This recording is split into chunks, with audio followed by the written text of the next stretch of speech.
How do you feel when your favorite player leaves your favorite team or exits the league entirely? In early 2021, we put out an episode of Run It that tracked the levels of roster turnover in the LCS since the start of franchising in 2018. With the complete LCS starting rosters now announced for 2022, it's time to run the numbers and see what direction those worrying trends are headed. In the original video, we looked at how the overall turnover of the LCS player base has been steadily increasing since the start of franchising. In the first year of franchising in 2018, 30% of the players who had been on starting rosters to kick off 2017 were no longer in the league. That number grew year over year and spiked for 2021, when more than half of the league's starters from spring 2020 failed to find a spot in the league. In terms of specific teams retaining their players, in 2018 only 16% of the LCS's players stayed on the same team compared to the start of 2017. And while that improved in 2019 and 2020, it was back to the same ultra-low level in 2021. For 2022, we've had a new cohort of meaningful departures and arrivals. Two of last year's biggest additions are out, with Perks and Alfari returning to the LEC. And some noteworthy players have found themselves teamless, such as Jensen, Jizuke, Svenskeren, and Ignar. In their place, we're regaining Bjergsen and adding key international names like Whippo, Hansama, Summit, and River, plus some new North American rookies like Tenacity and Jojo Pyun. Overall, I have good news to share.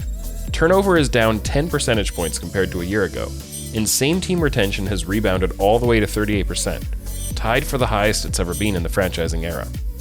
The strong retention numbers are led by 100 Thieves, who are running back 4 of the same players they had to start 2021. 7 LCS teams held on to 2 or more of the same players from a year ago. Evil Geniuses and Golden Guardians have retained 1 player each compared to the start of last spring in Impact and Ablaze Olive, while CLG are the only orgs starting a completely fresh 5. And retention will actually feel a little stronger than this number because there's also been a decent amount of carryover from summer 2021's new faces into spring 2022, in the form of players like Abadaga, Danny, and Kumo. Reduced turnover and increased roster continuity should be beneficial for the fans in the coming year, even though some familiar faces will be absent. But how is the league doing at building the next generation of fan favorites? In the previous video, I said this. For my part, I'm glad to see that a lot of the turnover for 2021 involved bringing in rookies and players without a lot of pro experience, and I'm hopeful that those players will have a lot of opportunity to work through their learning curves and stick around for years to come.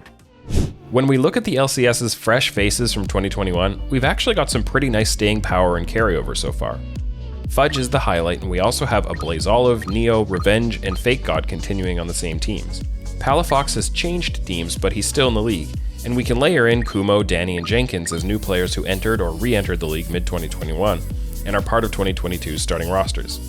Some other young players have dropped out of the league, but on balance, this is a pretty good result for retaining new talent.